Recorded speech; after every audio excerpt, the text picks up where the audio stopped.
sve.org. La matinale de Radio Classique avec David Abiker. Il est 8h11, c'est l'heure de l'éditorial de Guillaume Tabar. Bonjour Guillaume. Bonjour David. La question du budget est au cœur des discussions engagées hier par François Bayrou avec les groupes parlementaires, en plus de son conseil municipal. La dette et les déficits sont-ils la priorité du nouveau Premier ministre ? Écoutez, ils devraient l'être, et il prétend qu'ils le sont. Dès sa nomination, il s'est dit plus conscient que quiconque que la situation budgétaire de la France et de l'Himalaya que ce chantier représentait, et la dégradation de la note de la France par l'agence Moody's est venue nous rappeler que tout cela effectivement n'était pas que des mots. Alors, François Bayrou martèle qu'il fut le premier à avoir fait une campagne présidentielle sur le thème de la dette. C'était en 2007. C'est vrai, s'il est vrai qu'il répète aujourd'hui que la dette n'est pas uniquement une nécessité financière, mais aussi une obligation morale, puisque c'est sur les générations futures que l'on fait porter notre absence de courage. Il faut quand même dire que ça n'est pas la même chose de parler de la dette et de s'y attaquer concrètement. Alors, qu'est-ce qui vous fait douter quant à la détermination de François Bayrou ? Écoutez, il y a d'abord un premier doute qui tient à son tempérament. Lors de son passage au ministère de l'Éducation, il ne s'est pas forcément distingué par une ardeur à prendre des décisions difficiles ou à s'attaquer aux lourdeurs ou au corporatisme du mammouth. Ça s'appelle une périphrase, ou un euphémisme. Un constat, dirons-nous. Et depuis 30 ans, il s'est plus signalé par sa capacité à pointer les erreurs des présidents et des gouvernements successifs qu'à proposer des thérapies de choc. Bon, maintenant, c'est lui qui est au pied du mur.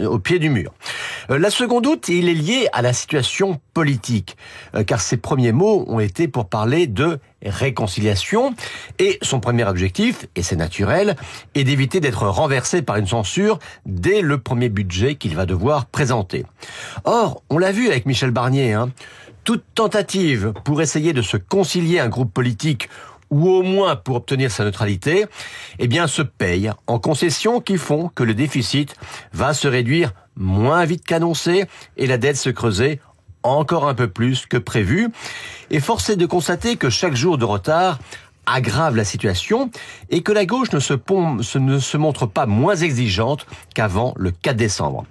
On se dit qu'entre thérapie d'urgence et volonté de compromis politique, il faudra choisir. La question des retraites sera-t-elle un test de l'approche de François Bayrou sur cette question de l'équilibre des finances publiques ? C'est clair qu'elle sera révélatrice d'un en même temps caractéristique du nouveau Premier ministre.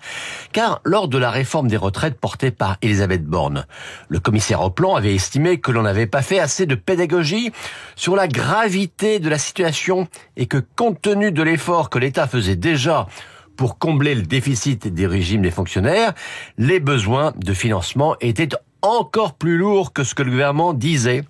Mais ensuite, face à la contestation, on ne l'avait plus tellement entendu défendre des mesures impopulaires.